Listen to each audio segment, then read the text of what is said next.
মা যখন সরকারি চাকরি করার জামাই চায়। আর যোগাযোগ হলো কি করে আমার মেয়ের সঙ্গে? ফুচকার দোকানে ও গেছিল, মানে ফুচকার দোকানে গেছিল আর আমিও সেই ফুচকার দোকানেই গেছিলাম, তো দুজনে ফুচকা খেতে খেতেই আলাপ আর কি। ফুচকার দোকানে ফুচকা খেতে গিয়ে কিভাবে হলো কাণ্ডটা?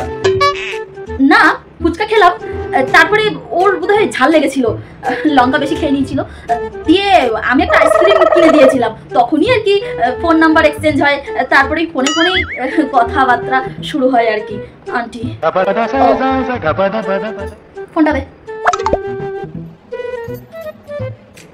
আজকের পর থেকে এই ফোনটা আর ধরার সাহস করবি না, বুঝতে পেরেছিস?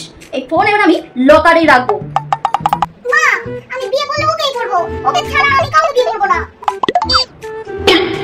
মা ও বিজনেসে অনেক টাকা ইনকাম করে, মাসে মাসে প্রায় লাখ খানিক টাকা ইনকাম করে। সরকারি